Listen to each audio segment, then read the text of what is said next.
Oke, selamat datang di pembahasan kita kali ini. Kita bakal coba ngupas sesuatu yang keren banget, yaitu panduan pengguna buat mesin paling canggih yang pernah ada. Ya, tubuh kita sendiri.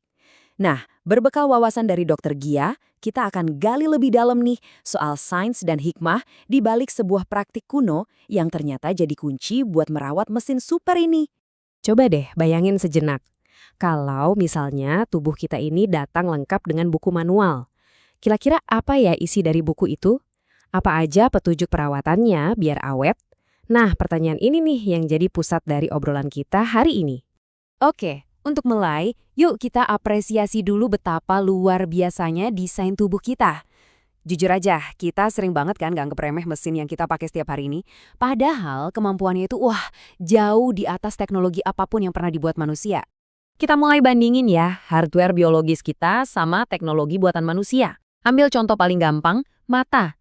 Mata kita ini, resolusinya itu sekitar 576 megapiksel. Gila kan? Coba bandingin sama kamera paling canggih sekalipun. Paling cuma puluhan megapiksel, jomplang banget kan? Lanjut lagi, ada jantung. Jantung kita ini bisa loh mompa darah tanpa henti selama puluhan, bahkan bisa sampai 100 tahun lebih. Nah, coba bandingin sama pompa air di rumah. Pengalaman dokter Gia dan mungkin kita semua juga ngerasain ya, beberapa tahun aja udah rewel minta ganti. Beda kelas banget kan? Nah, contoh yang mungkin paling bikin melongo itu ginjal kita. Bayangin, organ yang gedenya cuma sekepalan tangan, ini punya ratusan fungsi. Sementara itu, mesin cuci darah yang fungsinya niru ginjal, gedenya segede kulkas, dan fungsinya terbatas banget. Ini benar-benar bukti nyata betapa superiornya desain tubuh kita.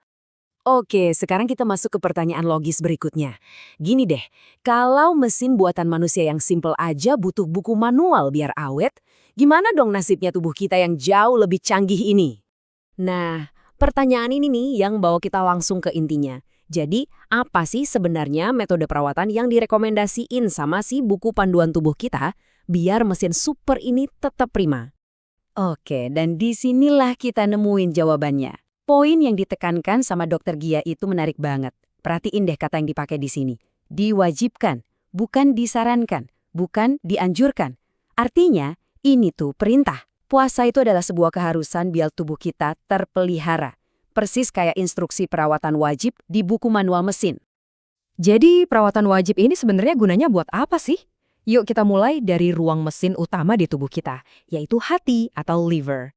Mungkin banyak dari kita yang nggak sadar ya, kalau hati itu organ dalam kita yang paling besar. Dan Dokter Gia menggambarkannya pas banget.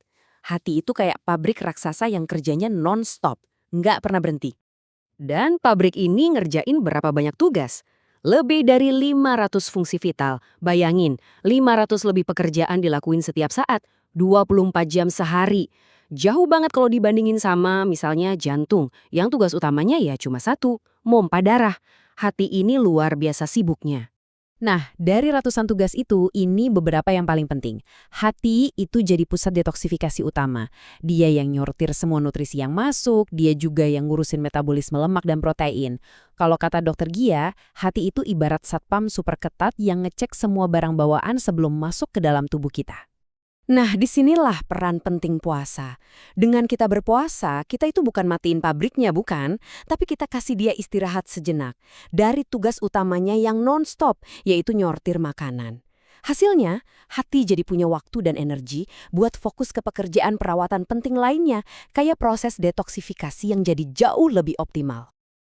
Tapi manfaat puasa itu nggak cuma buat fisik loh, nggak berhenti di situ aja. Puasa juga ngasih kita momentum yang kuat banget buat mutusin lingkaran setan kebiasaan buruk, contohnya merokok.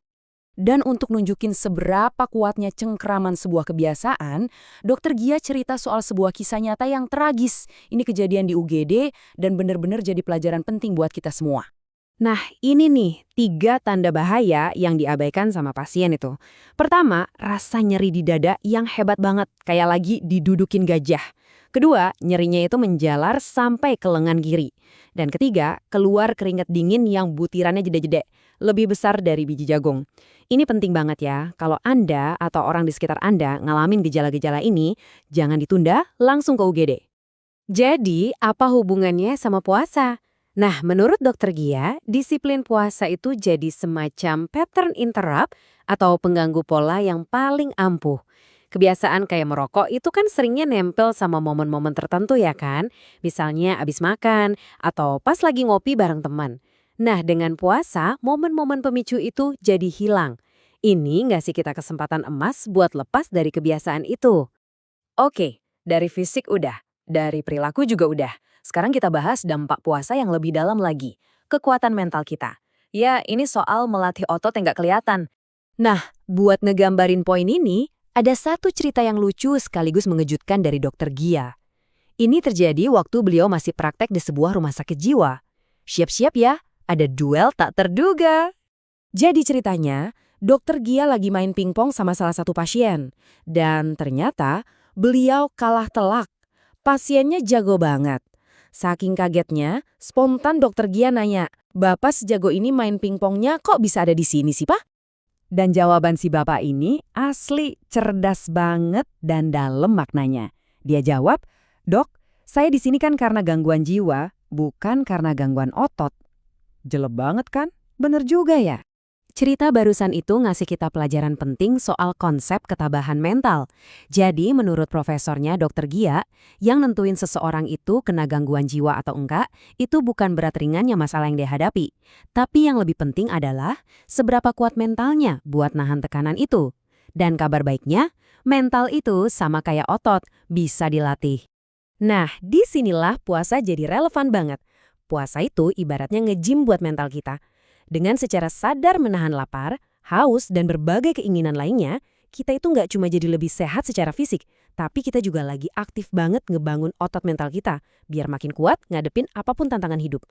Jadi, kesimpulannya, puasa itu kayak jadwal servis rutin buat diri kita secara keseluruhan. Bukan cuma soal nggak makan dan minum, tapi ini kesempatan buat melakukan tune up menyeluruh. Nah, sekarang pertanyaannya buat kita renungkan sama-sama.